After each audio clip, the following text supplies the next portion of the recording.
Cela fait maintenant près de 70 jours que le campement a été installé au Sanitas. Une situation d'urgence qui dure. Avec des tentes en mauvais état qui laissent passer la pluie pour seul toit, les migrants, souvent malades, vivent dans des conditions déplorables. Mais cela est difficile à regarder, bien sûr. Certains optent donc pour l'agressivité. Il y avait des gens qui venaient, qui les menaçaient, qui ne voulaient pas de leur présence sur le terrain, quoi. Oui, une personne qui était venue avec une fausse Kalachnikov aussi. C'était surtout que il n'y avait pas besoin de gens ici, que ça gênait, que ça polluait, que c'était pas très bien pour le paysage. De toute façon, quand on commence à venir avec une fausse Kalachnikov devant des enfants, clairement, je pense que l'aspect humain n'est pas spécialement mis en premier plan, non, c'est sûr. Heureusement, les migrants sont soutenus par un grand nombre de bénévoles, de chrétiens migrants, RESF ou de simples citoyens engagés. Eux aussi font l'objet de menaces, mais ils le prennent avec philosophie. Pour l'association Chrétiens Migrants, c'est pas nouveau, hein. On ne s'étonne pas, on est habitué, quoi. Donc pour nous, c'est comme, on peut dire, les chats aboient, la caravane passe, quoi. On entend et puis bon, on laisse faire, quoi. On laisse passer. On a nos objectifs, c'est l'assistance des migrants, allais-je dire. Donc c'est pas les humeurs de certains qui vont nous décourager, quoi. Mais ça arrive fréquemment. Fréquemment, oui. Disons qu'il y a besoin de beaucoup d'énergie aussi à fournir parce qu'il y a énormément de choses à faire et qu'il n'y a pas d'énergie à mettre dans un débat stérile avec des gens qui ne seront pas de toute façon prêts à entendre certains arguments. Argument récurrent des anti-migrants, le phénomène d'appel d'air. En clair, plus on aiderait les personnes qui viennent, plus il en arriverait de nouvelles. Malgré tout, la solidarité fonctionne. Telle personne apporte des denrées, telle autre des couvertures. Elle vient donner des cours de français, lui de la compagnie. Serge Babary, qui s'était rendu en personne au campement le 12 août, avait promis de s'entretenir avec le préfet sur cette question épineuse. L'entrevue s'est déroulée ce lundi. À présent, les migrants attendent des solutions rapides et pérennes. 115, c'est le nombre d'interventions hier suite au vent violent effectuées par les pompiers d'Indre-et-Loire qui ont particulièrement été sollicités entre 11h et 21h. Dans 70% des cas, il s'agissait d'appels concernant des arbres couchés sur la voie publique. Les sapeurs-pompiers ont également été sollicités pour des problèmes de poteaux et de fils électriques tombés sur la chaussée.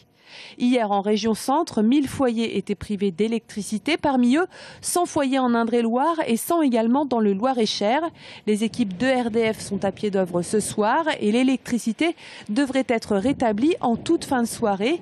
Hier, les voyageurs qui s'arrêtaient en gare de Saint-Pierre-des-Corps se sont retrouvés dans le noir sur les quais. Après la potentielle perte du CEA du Ripoll, la ville de Mont accuse le coup côté économie locale, puisque le laboratoire Novéal Pharma, situé sur la commune, va être placé en liquidation judiciaire. Cette entreprise de 70 salariés est spécialisée dans la fabrication de médicaments et de compléments alimentaires.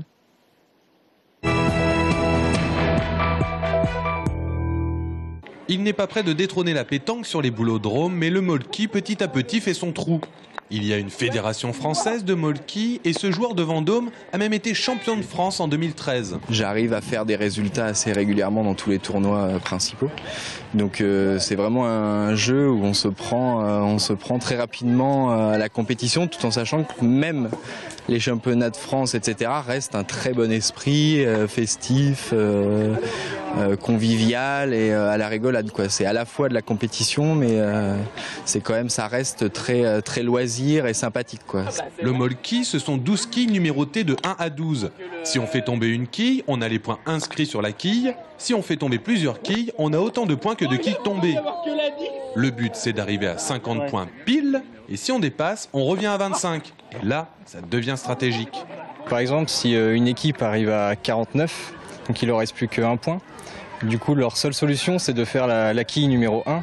Donc par exemple, s'il reste une quille, on va essayer, l'équipe en face, de l'envoyer très très loin. Donc du coup, ils n'arriveront jamais à faire ce point et du coup, ils vont être éliminés. Et du coup, on va gagner la partie sur pas anti-jeu, mais on essaye de jouer contre l'autre plutôt que de faire son score. Donc ça peut être très intéressant.